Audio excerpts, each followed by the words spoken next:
The moment someone accuses you, something primitive wakes up inside your chest. Your breath changes, your mind starts racing. You begin gathering proof, explanations, context, reasons, anything that can rescue your image before it falls apart in front of other people. And in that exact second, most men lose. Not because the accusation was true, not because the attacker was stronger, not because the room was against them. They lose because they react on command. They step into a courtroom they never agreed to enter. They accept a role they never should have played.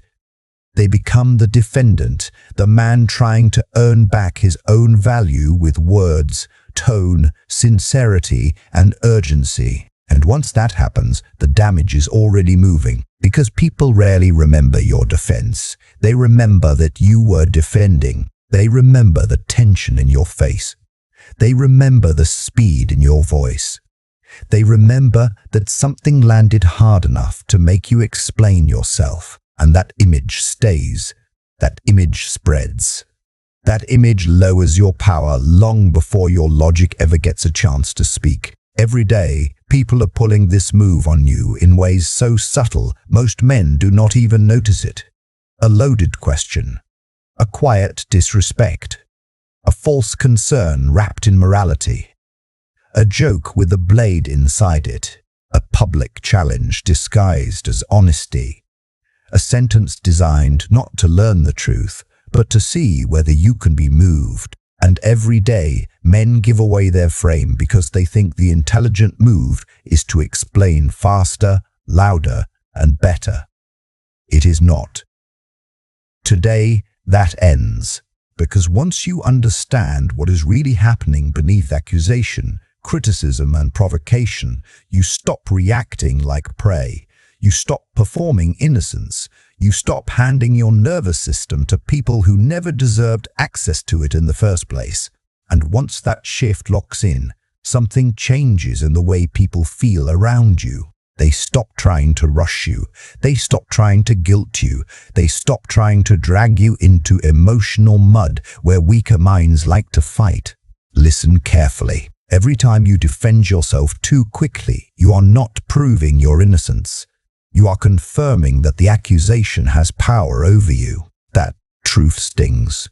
It should, because the world does not interpret your reaction the way you think it does. The world does not say, look how sincere he is, look how honest he sounds, look how deeply he cares about the truth. More often, the world says, that hit him, that touched a nerve, that accusation reached somewhere real. And in the language of power, a flinch is expensive. Think about a man with real gravity, a man whose center is not available for public negotiation. If someone beneath him throws dirt at his name, does he run into the street to wash it off in front of the crowd? Does he gather witnesses? Does he start explaining, clarifying, pleading to be understood? No. He remains still, not because he has no answer, because not every voice deserves access to his energy. That stillness terrifies people. It is not loud.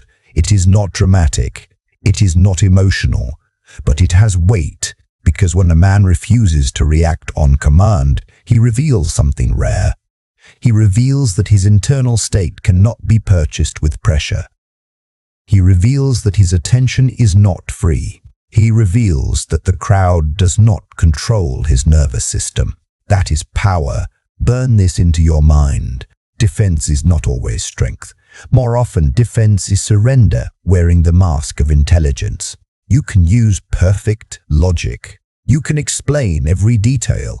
You can speak with elegance, precision, and total accuracy, and still lose the room the second you look like a man justifying his own existence. Because people do not only remember what was said, they remember the energy around it. They remember who looked disturbed, who looked rushed, who looked like he needed to be believed. The most dangerous men understand this at a brutal level. They do not spend their lives correcting every false impression. They do not collapse into emotional labor every time someone throws a stone. They do not chase understanding from people who were prepared to misunderstand them from the start. They let their life speak. They let discipline speak. They let consistency speak. And when necessary, they let silence speak in a voice louder than panic ever could. Now pull back the curtain and look at what is really happening when someone attacks you. This is where most men stay blind. They think the attack is about truth. It usually is not. The person provoking you is rarely searching for facts. They are searching for reaction. That is the real prize. Your frustration, your need to correct the record, your emotional leakage, your urgency, your loss of composure. That is what they came to collect. The accusation is only bait. Your reaction is the meal. This is one of the oldest laws of manipulation. Whoever reacts first usually loses control first. The provocateur does not need to beat you in intelligence. He does not need superior character. He does not even need a strong argument. All he needs is one exposed nerve, one predictable trigger, one emotional opening. Once he finds it, he can make you destroy your own position with your own mouth. That is the humiliation most men never recover from, not because they were insulted, because they helped the insult grow. The attacker throws the bait and watches, not to learn the truth, but to see whether you can be moved, whether your emotional center is stable, whether your identity can be shaken by public pressure, whether all they have to do is poke the right wound to make you abandon your frame. The moment you react without control, the game changes. You are no longer deciding. You are no longer observing. You are no longer setting the temperature of the room. Now, you are dancing to their rhythm. This is why so many men keep losing power in situations they should have dominated. Not because they were wrong, not because they lacked intelligence, but because they accepted the battlefield chosen for them. They fought under emotional rules designed by someone else. And once you do that, you are already behind. So what is the move? What do you do when someone throws fire at your name and waits for you to burn? You do the one thing they did not prepare for. You give them nothing. Not weak silence. Not wounded silence. Not the silence of fear. Strategic silence. Cold silence. Measured silence. The silence of a man who heard the accusation, understood the motive, judged the source, and decided the entire exchange was beneath the value of his attention. That kind of silence changes the air. The accuser expected resistance. They prepared for your comeback. They rehearsed your emotional defense in their mind before they ever opened their mouth. Their plan depended on one thing, that you would speak. Then you do not, and suddenly everything turns. Now they are the one standing exposed. Now they are the one creating tension. Now the room is no longer studying your guilt. It is studying their desperation. This is why silence is so unsettling to unstable people. Human beings are wired to expect response. We expect noise after pressure. We expect defense after accusation. We expect movement after impact. When no movement comes, the mind begins to panic. The silence becomes a mirror. And in that mirror, the attacker begins to see himself, his pettiness, his insecurity, his agenda, his hunger for control, his need for attention, his attempt to pull rank by forcing reaction. All of it becomes visible the moment you refuse to participate. That is why silence can be more devastating than the perfect comeback. A comeback gives them engagement. Silence gives them emptiness. And emptiness is where weak intentions choke. This is not about being passive. This is not about letting people walk over you. This is about refusing to lower yourself into reactive behavior every time someone tries to provoke a performance out of you. A man who masters silence is not avoiding conflict. He is controlling conflict without submitting to it. He is saying without saying a word, "You do not get access to me like that." But understand something clearly. Silence is your shield. It is not your only weapon. There will be moments when the game demands that you speak, and when those moments arrive, you must understand the difference between reacting and ruling. You do not defend, you reframe. That is the line between a man who is cornered and a man who controls the room. When you defend, you accept their accusation as the center of the conversation. You treat their frame as valid. You stand where they told you to stand, then try to climb back out with explanations. That is weakness. But when you reframe, you do something colder. You take the accusation, turn it over in your hands, and expose the intention hidden beneath it. You do not wrestle with the surface. You reveal the game behind the words. Someone says you have become cold. A weak man rushes to say he is not. A disciplined man stays still and says, "Maybe I just stopped being easy to use." Look at what just happened. No panic, no begging, no self-erasure, no emotional spill. You did not defend your character. You exposed their discomfort. That is power. A reframe is not just a clever sentence. It is a change of position. It is the art of refusing to stand where your enemy wants you to stand. The weak man answers the accusation. The dangerous man questions the motive behind it. He asks, without asking, why this was said, why it was said now, and why it was said in front of these people. That is how you turn the room, because every attack has an intention hiding beneath the surface. Every insult, every loaded question, every fake concern, every perfectly timed criticism. There is always a reason beneath the reason. And the moment you expose it, the illusion breaks. Most men cannot do this because they react too fast. Their emotions outrun their intelligence. The attack lands, the body flares, the mouth opens, and the opportunity is gone. That is why the pause matters more than words. That 1 second of stillness between their move and yours decides your status in the entire exchange. In that pause, you either become reactive or dangerous. React emotionally, and you become the fool in someone else's story. Pause, think and redirect, and you become the author of the scene. People think power belongs to the loudest voice in the room. It does not. Power usually belongs to the calmest nervous system. The man who can take pressure without leaking emotion is always more dangerous than the man who needs noise to feel strong.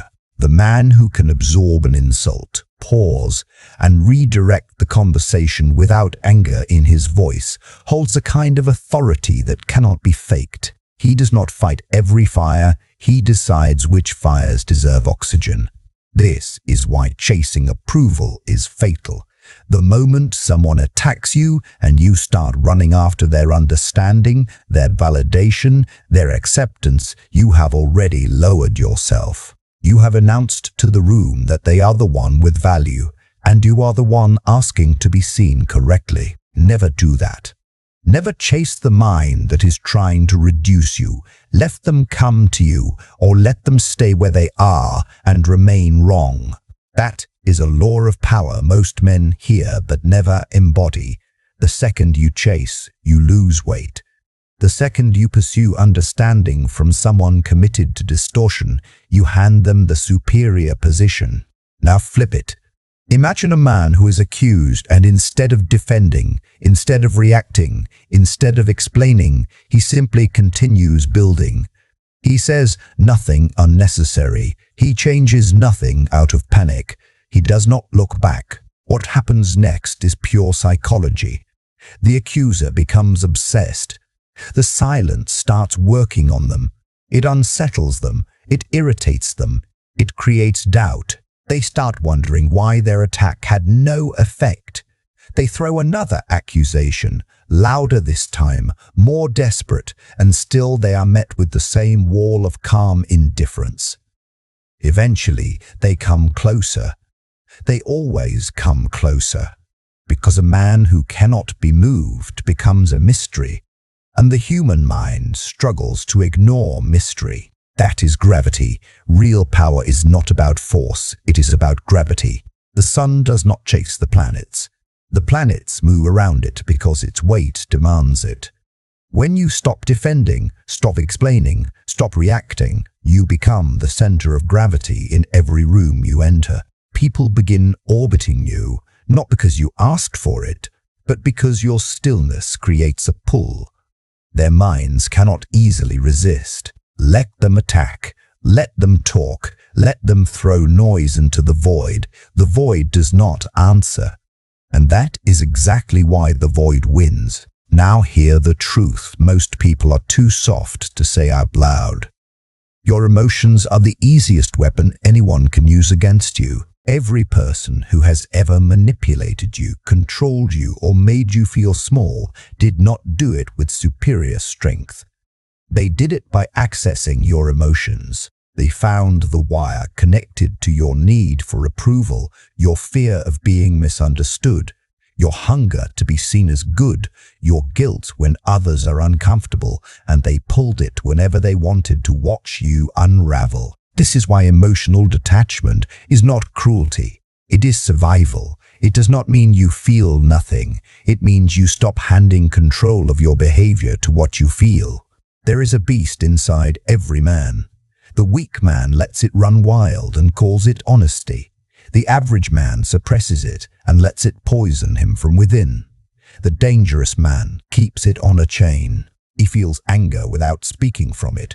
He feels insult without collapsing into defense. He feels pressure without obeying it. That is mastery. Because once you can feel everything and still choose almost nothing impulsively, you become difficult to manipulate in a way most people will never understand. And manipulators notice that quickly. They test you before they target you. First, a subtle insult, then a passive-aggressive comment, then a backhanded compliment, then a quiet challenge in front of others. They are studying your wiring. If you react to the small test, they know you will collapse under the real attack. But if you absorb it like stone absorbs rain, they mark you as expensive, difficult, and dangerous to provoke. That is why your first victory is never over them. It is over yourself. The first battle is not the accusation. It is the impulse to defend. The first enemy is not the critic. It is the old version of you that still believes your worth must be explained in real time. Kill that version. Bury the part of you that panics the moment someone speaks your name with disrespect. Bury the part of you that believes every false perception must be corrected immediately. Bury the part of you that confuses over-explaining with maturity. Because the man you are becoming moves differently. He does not spill himself to make the room comfortable. He does not rush to close every tension.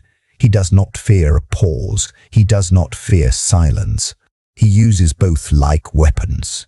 And once you live this way, the world starts treating you differently, not because people become kinder, but because they start realizing that you are no longer easy to move. And the moment that happens, the game changes. Because the moment people realize they cannot pull instant reactions out of you, they start revealing who they really are. Some respect you more, some retreat, some grow louder because your old accessibility is gone, and they do not know how to handle the loss. This is where many men break, not at the first insult, at the guilt that follows their new strength. Because when you stop being easy to manipulate, people who benefited from your softness often call it cruelty. They call your distance arrogance. They call your calm coldness. They call your boundaries disrespect. Do not fall for that. Growth always feels offensive to those who relied on your lack of standards. That is not your burden to carry. And this is exactly why you must learn to read more than words. Read the room, read the aiming, read the audience, read the motive. Most men hear a sentence and respond to the sentence. They stay trapped on the surface. They hear criticism and think the issue is criticism. They hear an accusation and think the issue is truth. They hear a complaint and think the issue is emotion. But surface is where weak men live. Structure is where power lives. Nobody speaks without a reason. Nobody chooses a moment by accident. Nobody challenges another person publicly without hoping to gain something from it. The colleague questioning your competence in front of others is not always confused. He may be positioning. The friend bringing up your old failure just as you begin to rise is not always being honest. He may be threatened. The person accusing you of changing because you became less available is not always hurt.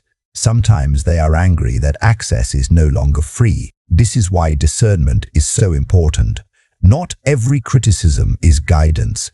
Not every concern is clean. Not every emotional appeal deserves your trust. Some words are honest. Some words are strategic. And your job is not to kneel before all of them. Your job is to tell the difference. That is where your power returns. The man who cannot discern will keep explaining himself to people who were never confused in the first place. He will keep wasting energy trying to satisfy minds that are committed to distortion. He will keep handing out access, emotion, and explanations like a man who has no gate at all. That is not kindness. That is poor defense. A fortress does not open because someone knocks loudly. A king does not stop ruling because someone in the street is angry. A disciplined man does not throw open the doors of his inner world just because another person demands immediate entry. He filters. He weighs the source. He measures intent. He decides whether this deserves silence, one sentence, distance, or total removal.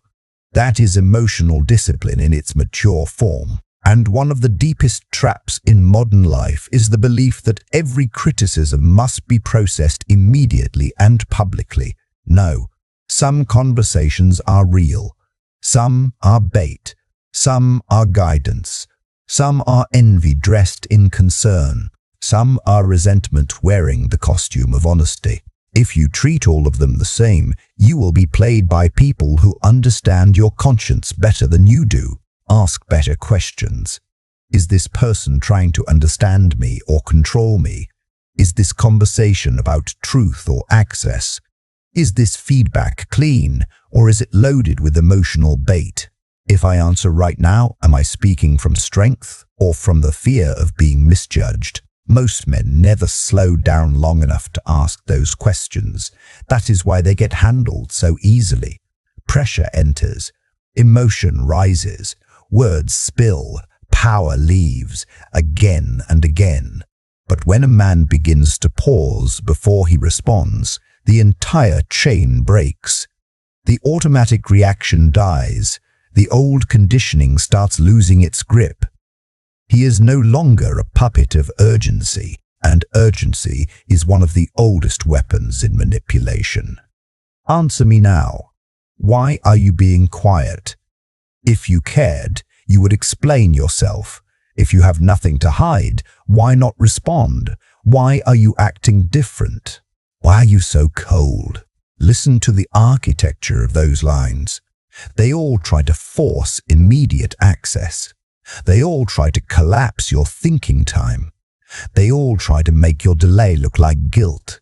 They all try to weaponize your conscience against your composure. This is the trade most men never notice. They think they are being kind. They think they are being mature. They think they are being emotionally open. But often they are simply being rushed out of discernment and into compliance. That is why a man who can tolerate silence inside himself becomes hard to manipulate. He no longer fears the emotional discomfort of making someone wait. He no longer believes every tense moment must be resolved instantly. He no longer rushes to remove pressure from the room at the expense of his own position. He can let tension breathe. That is rare strength. Because weaker men need immediate relief. Stronger men can withstand temporary misunderstanding while they observe the deeper pattern, and that one shift alone will save you from years of humiliation. There will be moments when people call your stillness rude. Let them. There will be moments when they call your boundaries cold. Let them. There will be moments when they say you are hard to read, hard to pressure, hard to guilt, hard to control. Good.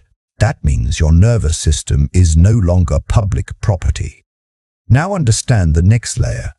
Sometimes the accusation is not dangerous because of the accusation itself. Sometimes it is dangerous because of the audience. That is where many men lose themselves, not because the words were devastating, because they were spoken in front of witnesses, and once an audience appears, ego starts shaking. Pride wakes up. The urge to correct the record becomes almost unbearable. You do not just want truth anymore. You want restoration. You want the room to see that you are not what was implied. You want immediate repair. That craving is exactly what makes public pressure so effective, because the crowd multiplies your urgency. Now you are not responding to one person.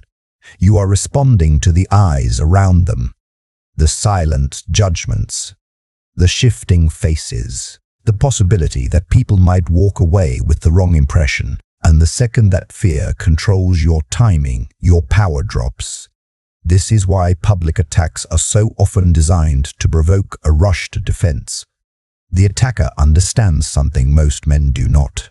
If they can force you into a public emotional response, the content matters less. Your urgency becomes the spectacle. Your need to recover status becomes visible. And once that happens, the room starts watching your reaction more than the accusation itself. That is the real danger. A calm man can survive a lie. A reactive man will often help the lie breathe. So, what does a disciplined man do when the room is watching? First, he refuses to let the audience speed up his nervous system. That is the first victory. He understands that public pressure is still pressure, and pressure always tries to force movement. So instead of obeying the tempo of the moment, he slows it down, internally, deliberately. He does not let the room rent space inside his chest. He does not let witnesses turn him into a performer. He returns to center. That may look like a pause. That may look like one measured breath. That may look like a face that does not rush to rescue itself. That pause is not weakness. That pause is command. Because the man who can hold still while others expect panic immediately changes the balance of the room. Now the audience is no longer seeing a target. They are seeing gravity. They are seeing a man who is not easy to throw off his axis. And once that happens, before he even speaks, part of the battle is already won. Second, he remembers a brutal truth. Not every room deserves a full explanation. Some rooms are intelligent. Some are fair. Some are curious. But many rooms are hungry. They do not want clarity. They want tension. They want entertainment. They want attainment. They want a collapse they can consume. And if you do not know the difference, you will exhaust yourself performing sincerity for people who came to watch blood, not truth. A disciplined man can feel that difference quickly. He can tell when the environment is honest. He can tell when it is predatory, and he adjusts accordingly. That may mean saying almost nothing. That may mean giving one clean sentence and refusing to elaborate. That may mean addressing the principle instead of wrestling in the dirt. That may mean ending the exchange entirely, because one of the highest forms of power is knowing when the room has not earned your full access. And the next level is even colder. Sometimes the reason you feel desperate to defend yourself has nothing to do with the attacker. It has everything to do with the wound inside you. Sometimes the reason a man feels desperate to defend himself has nothing to do with the person attacking him. It has everything to do with the wound inside him. That is the hidden opening. That is the quiet fracture most men never repair. If a false accusation destroys your composure instantly, it is usually because it touched something unresolved. An old shame, a private insecurity, a fear you have been carrying in silence for years. The person attacking you may not even understand how deep they landed, but your nervous system does. That is why some words bounce off you like dust, while others cut straight through your frame. This is why self-mastery is never just about tactics. It is about inner repair, because a man filled with unexamined wounds is easy to steer. He can be controlled with guilt, rushed with pressure, shamed into surrender, bent by the fear of being seen as selfish, arrogant, cold, unkind, disloyal, weak, or unworthy. Until he confronts those weaknesses within himself, he will keep reacting to protect an identity that was never solid to begin with. That is the deeper work. You do not just learn silence. You become the kind of man who no longer panics when misunderstood. You do not just learn brevity. You become the kind of man who does not need universal approval to remain steady. You do not just learn to avoid traps. You become harder to trap. That is the transformation, because the final goal is not a clever response. The final goal is sovereignty. The kind of sovereignty where pressure enters the room and still does not own your pulse. The kind of sovereignty where accusations no longer force you into self-erasure. The kind of sovereignty where your value is not negotiated in real time by whoever is loudest, most bitter, or most manipulative. That kind of man moves differently. He listens longer. He reacts slower. He chooses his words with precision. He does not spill his thoughts just to make others comfortable. He does not rush to close every tension. He does not let panic decide his posture. And when he finally speaks, people listen more carefully because they understand something important. His words are not reflex. They are chosen. That is when a man begins to feel dangerous in the right way. Not reckless, not cruel, not chaotic, controlled. Because true power is not found in rage. It is not found in volume. It is not found in domination for its own sake. True power is the ability to remain in command of yourself while other people are trying to drag you out of yourself. That is rare. Most people cannot do it. Most people need immediate relief, immediate validation, immediate resolution. They cannot tolerate being misunderstood for even a moment. They cannot sit in tension without betraying themselves to escape it. But the man who is building real authority learns another law. Temporary misunderstanding is cheaper than permanent self-betrayal. Read that again. Temporary misunderstanding is cheaper than permanent self-betrayal. That sentence alone can save a man from years of weakness. Because once you understand it, you stop explaining yourself to the wrong people. You stop trying to earn fairness from those who never offered it. You stop standing trial every time somebody projects their insecurity onto your name. And something inside you hardens, not into bitterness, into clarity. You begin to understand that not every voice deserves a response. Not every accusation deserves energy. Not every person deserves access to the private chambers of your mind. That is where your peace becomes expensive. And a man whose peace is expensive becomes difficult to manipulate. People can no longer enter his mind with dirty hands. They can no longer raise their voice and expect instant access. They can no longer weaponize urgency, guilt, or emotion just because that strategy worked on the older version of him. The gate is no longer open. That is the difference. The weak man thinks power means winning every argument. The stronger man knows power often means refusing arguments that were designed to diminish him in the first place. The weak man thinks dominance means having the last word. The stronger man knows dominance is deciding when words are too expensive to waste.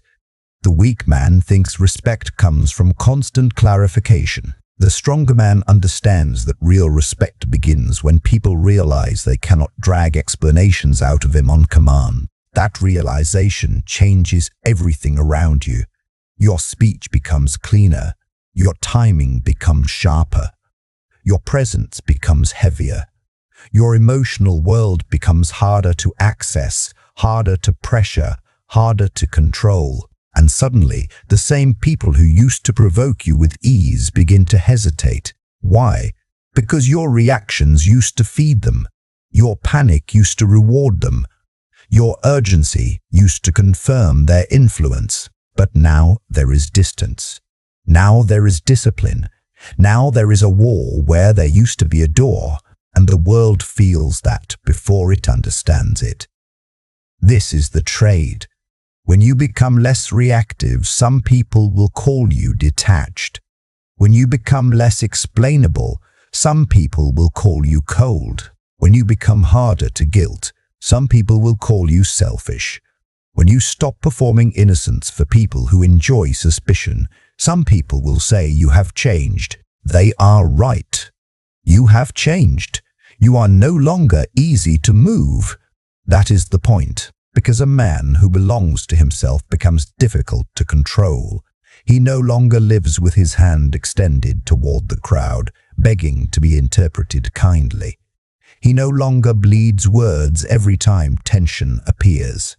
He no longer trembles at the possibility of being disliked by people who never earned intimacy with his mind. He gets quieter, but not weaker.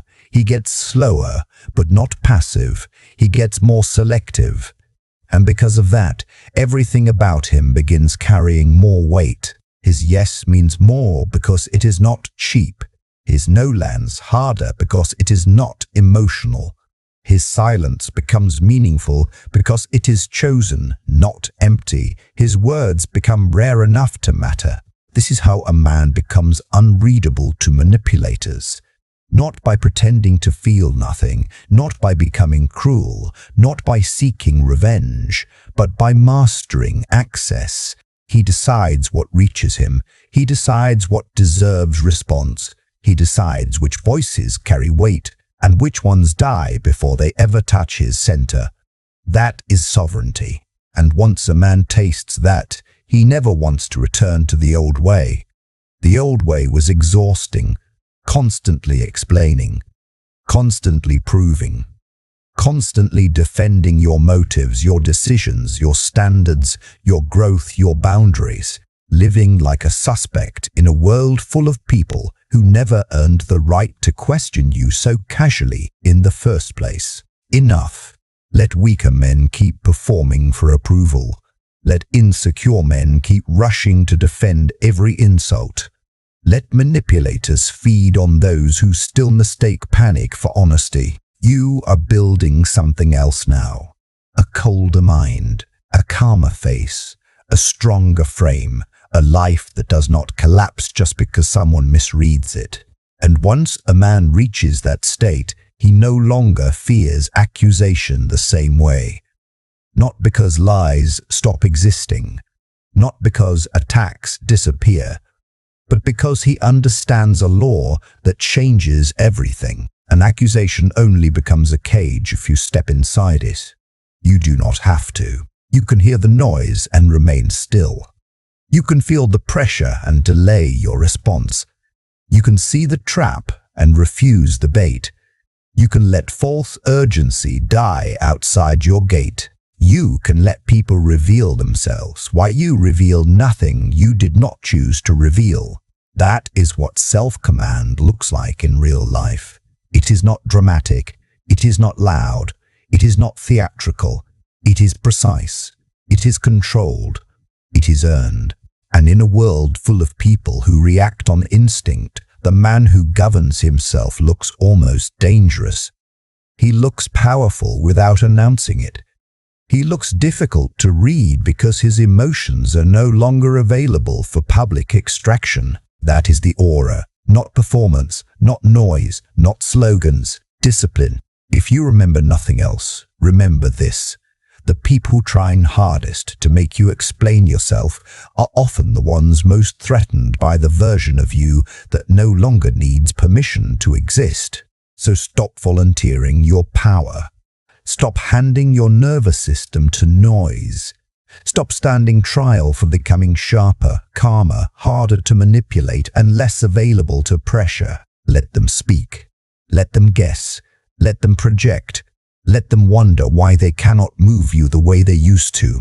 And while they waste energy trying to decode your silence, you keep building. You keep refining your standards. You keep mastering your timing. You keep choosing dignity over reaction. You keep becoming the kind of man whose peace is too expensive to trade for temporary approval. That is the path. Not revenge, not chaos, not bitterness, sovereignty. So the next time someone throws an accusation at your name, do not ask, how do I defend myself? Ask something better. Ask, does this deserve access to my energy? Most of the time, that answer will set you free. And if this message found you at the exact moment you needed to stop over-explaining, stop panicking, and start protecting your frame, then subscribe to the channel and stay close. Because this is where men learn how to become calm under pressure, unreadable under attack, and impossible to manipulate.